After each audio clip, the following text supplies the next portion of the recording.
Universality, connectivity, and expectancy.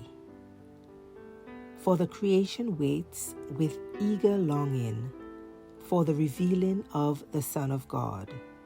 For the creation was subjected to futility, not willingly, but because of him who subjected it, in hope that the creation itself will be set free from its bondage to corruption and obtain the freedom of the glory of the children of God. For we know that the whole creation has been groaning together in the pains of childbirth until now. And not only the creation, but we ourselves, who have the first fruits of the Spirit, groaning inwardly as we wait eagerly for adoption as sons, the redemption of our bodies. Romans chapter 8, verses 19 through to 23, the English Standard Version. Have you ever paid attention to the level of awareness that God's non-human creation has? If a storm is coming, they are aware. When the world was shut down because of the coronavirus COVID-19, the animals took over the towns and abandoned hotels. Birds and fireflies were seen and heard. The trees were in full bloom. More sea creatures were seen closer to the shore. Non-human creation knows how to protect and fend for themselves.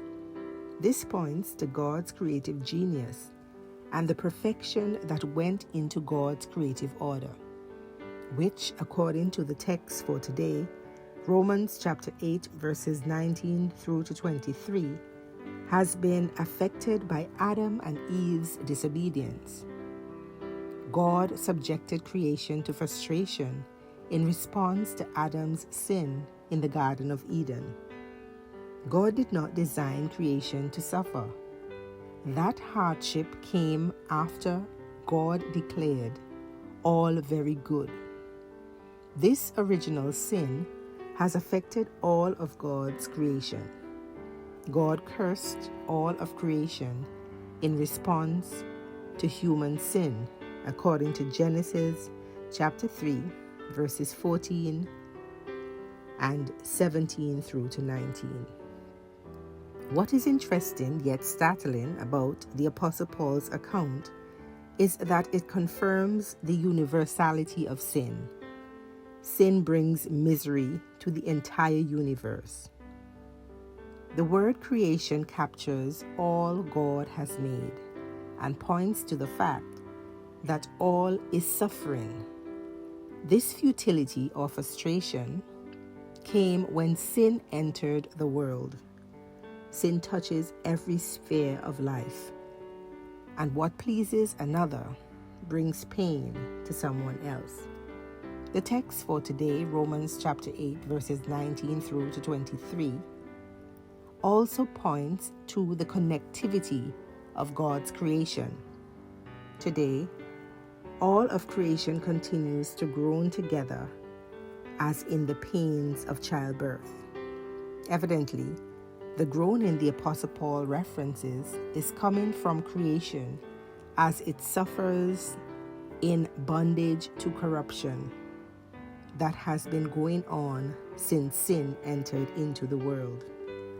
What affects humans affects God's other creation. There is a level of connectivity with all of nature that is inescapable. The text for today, Romans chapter 8, verses 19 through to 23, also points to the future expectancy that creation will be returned to the state it occupied when it was first created, before sin entered into the world, according to Revelation chapter 21, verses 1 through to 4, and 1 John chapter 3, verse 2. This present, actual, strong, and intense suffering will climax with a moment of birth, when all will be made right and the pain will be no more. Both human believers and God's non-human creation await the day when the suffering will end and all will be made right. One commentator says, "So what are we adopted children of God waiting for?